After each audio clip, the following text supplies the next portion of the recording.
Hello नमस्कार, कसे आहात तुम्ही सगळे. तर मी अश्विनी पुन्हा एकदा तुमचं मनापासून स्वागत करते माझ्या या व्लॉगमध्ये, पिकनिकच्या व्लॉगमध्ये.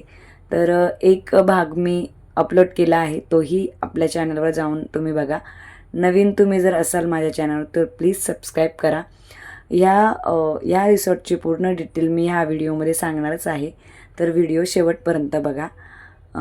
तर इथे साईडला, त्या रिसॉर्टच्या साईडला ना, असा एक डॅम होता, म्हणजे तलाव होता. तर उन्हाळ्यामुळे तो सुकला होता. छानसं सिटिंग अरेंजमेंट होतं. तर तुम्हाला मी त्या व्हिडिओमध्ये सांगितलं की इथं काय आहे, तुम्हाला मी आज दाखवणार आहे. तर इथे आहे आपलं छान असं गेमिंग झोन. म्हणजे जे कोणी आता समजा कोणाला बॅडमिंटन आवडत नाही, क्रिकेट आवडत नाही, बसल्या बसल्या ज्यांना खेळायला आवडतं सावलीत, हवेखाली, तर त्यांच्यासाठी हे आहे. तर हे आहे बघा, कॅरम बोर्ड.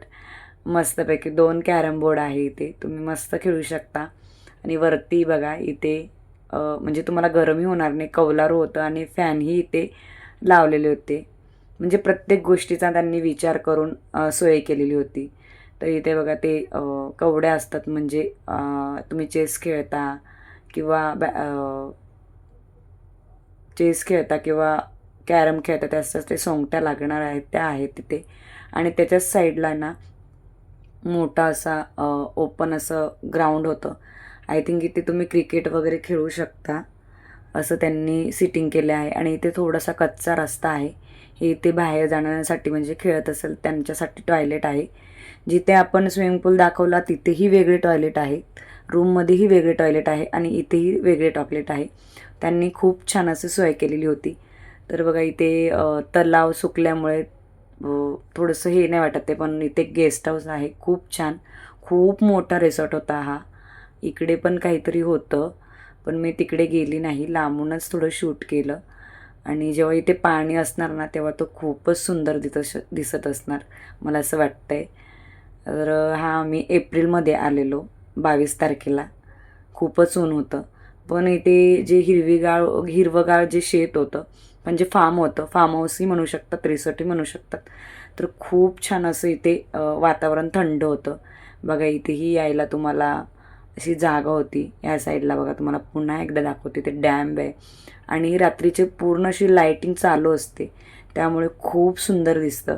फोटो तर तिथे एक नंबरच येतात, प्रश्नच नाही. त्यानंतर सकाळी आम्ही हे बघा, नाश्ता करायचा होता आम्हाला, चेकआउट करायचं होतं, म्हणजे निघायच्या दिवशी आम्हाला 1 डे 1 नाईट आम्ही इथे स्टे केलेला होता. लिंबू होता, नंतर ते कांदे केलेले होते, पाव होते. तर तुम्हाला माहिती असेल पाव असलं तर काय असेल, मिसळ पाव होता. तर इथे आज मिसळ पावचा बेत होता. सकाळी नाश्त्याला पोहे होते. मला पोहे खूप छान आवडले, खूप छान आणि मऊ होते. खूप छान टेस्ट होती पोह्यांना. आणि इथे होता चिवडा, शेवचिवडा आपल्याला मिसळबरोबर खायला. त्यानंतर चहा, कॉफी. तर इथे बघा छानसं थोडं थोडं मी घेतलं. नाश्ता वगैरे करून आम्ही निघालो. तर ही जे आहे ना, तुम्हाला ही रात्रीचं शूट दाखवते.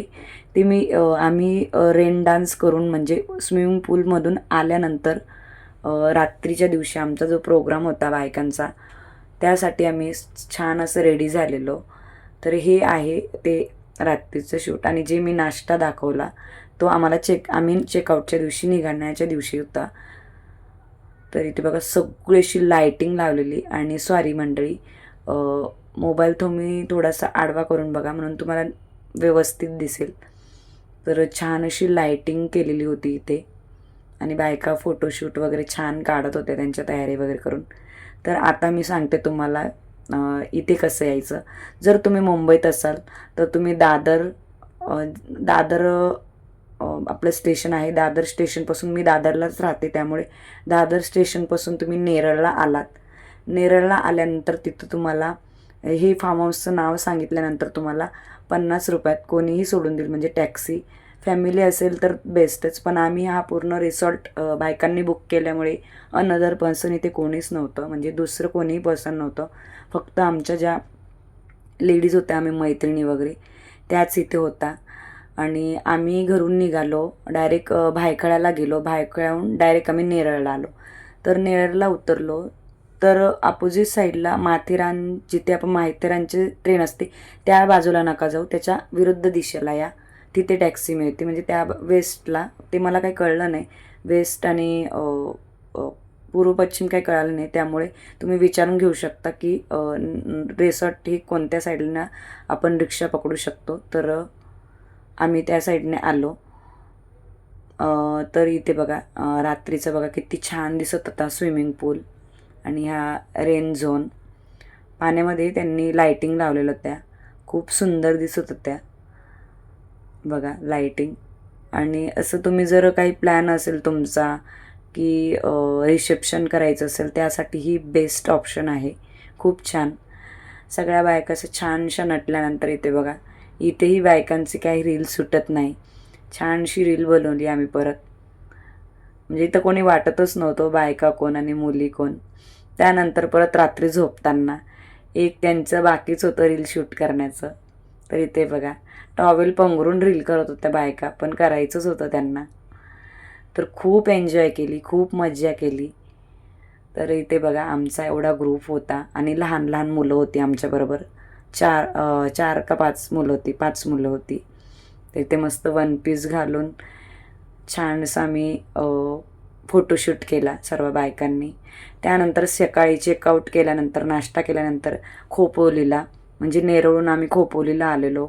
इथं गगनगिरी महाराजांचा खूप सुंदर असा मठ आहे. तुम्ही जर मुंबईला असेल तर तुम्ही या मठात नक्की या, तुम्हाला खूप छान वाटेल. आणि साईडला चप्पल्स ठेवण्याचे असे स्टँड वगैरे होते वेगळे साईडला. तर मंदिरात म्हणजे आम्ही गेलो ना, तिथे मंदिर नाही म्हणता येणार, मठ म्हणजे तुम्हाला माहितीच असेल. त्यानंतर एवढं गार असं वातावरण होतं ना, म्हणजे 1-1:30चं टायमिंग होता, पण इथे वाटत नव्हतं की ऊन आहे. एक हॉल होता, तिथे महाराजांचं फोटो वगैरे होता आणि पादुका होत्या तिथे. तिथे आम्ही शांत असं निवांत वारा घेण्यासाठी बसलेलो. इतकं छान आणि इतकी शांतता होती इथे आणि इतका थंडावा होता, मी तुम्हाला शब्दात नाही सांगू शकत. एवढे इथे लोक होते, पण त्यांचा एकही आवाज असा येत नव्हता कुजबुजण्याचा, एकदम शांततेत. आणि साईडला तिथे ग्रंथालय पण आहे, तिथे तुम्ही बसून पुस्तकंही वाचू शकतात फ्री कॉस्ट. त्यानंतर पुढे गेलात ना तर ही आहे नदी. आणि हे बघा वरती असा पूल आहे हा, आणि खालून ती नदी आहे. हे बघा जेव्हा पावसाळा असतो तेव्हा भरपूर प्रमाणात तिथे पाणी असतं. आता कसं उन्हाळ्यामुळे थोडंसं सुकलेलं आहे आणि खूप छान वाटत होतं इथे. खूप मोठा मठ होता इथे, खूप मोठा मठ होता हा. तर त्याच्याच थोड्याशा पुढे गेल्यानंतर मी इथे आपलं जे गगनगिरी महाराज होते त्यांची प्रतिमा होती. हे बघा खूप शांत आणि प्रसन्नता होती इथे. इथे प्रसाद देत होते आणि असं गर्दी नव्हती, आणि जिथे तिथे बघितलं तर नुसती शांतता. त्यानंतर ही आहे ना जेवणाचं भाग आहे हा, भोजनालय म्हणून. तर आम्ही बॅड लकीली उशीर झाला त्यामुळे जेवण बंद झालेलं होतं. दुपारचं जेवण इथे मिळतं. सगळं आवरल्यानंतर बघा ते जी होते इथे सेवेकरी, तर इथे बघा किती त्यांनी स्वच्छता केली, दिसत असेल तुम्हाला चकाचक एकदम जेवण झाल्यानंतर. त्यानंतर आम्ही बाहेर आलो, म्हणजे बाहेर नाही, तिथेच एक मंदिर आहे. त्या मंदिरात आहे ना आपल्या हिंदू देवी देवतांच्या सगळ्यांचे असे मूर्त्या होत्या. आता इथे विठ्ठल रुक्माई होत्या, नंतर इथे होते आपले ज्ञानेश्वर महाराज, इथे होते आपले एकनाथ महाराज. तर अशा वेगवेगळ्या प्रकारच्या मूर्त्या होत्या. माझ्या लेफ्ट साईडला ह्या संतांच्या मूर्त्या होत्या आणि राईट साईडला आपले हनुमान होते. नंतर आपली शिवलिंगाची पिंड होती तिथे. भरपूर असे छानसे म्हणजे मूर्त्या बघायला मिळणार. म्हणजे एकाच ठिकाणी आपल्याला सगळ्या देवी देवतांचे दर्शन झाले. म्हणजे त्यानंतर बाहेर निघाल्यानंतर इथे गार्डन होतं छान असं, खूप सुंदर. आणि वरती जायला जागा होती. वरती पण थोडा मठ होता पुढे, पण उन्हामुळे काही जाणं ते शक्य झालं नाही आणि लहान मुलं होते त्याच्यामुळे. माझी जाण्याची इच्छा होती, पण लहान मुलगी असल्यामुळे त्यामुळे मी जाऊ शकली नाही. आणि इथे बघा बाहेर, इथे आपण फोटो वगैरे क्लिक करू शकतो. मध्ये अलाउड नव्हतं एवढं, त्यामुळे. तर इथे बघा आम्ही इथे एवढा ग्रुप होतो, तुम्हाला माहितीच आहे. फोटो वगैरे छानसे क्लिक केले. तर इथे नक्की या मंडळी. आणि हा व्लॉग तुम्हाला कसा वाटला खाली कमेंट करून प्लीज मला नक्की सांगा. आणि तुम्हाला जर ठिकाण पाहिजे असेल तर मला खाली कमेंट करून सांगा, मी तुम्हाला पत्ता नक्कीच सांगेल. आणि नक्कीच आपली लाईफ जी आहे एन्जॉय करा, हेल्दी राहा. Okay, bye.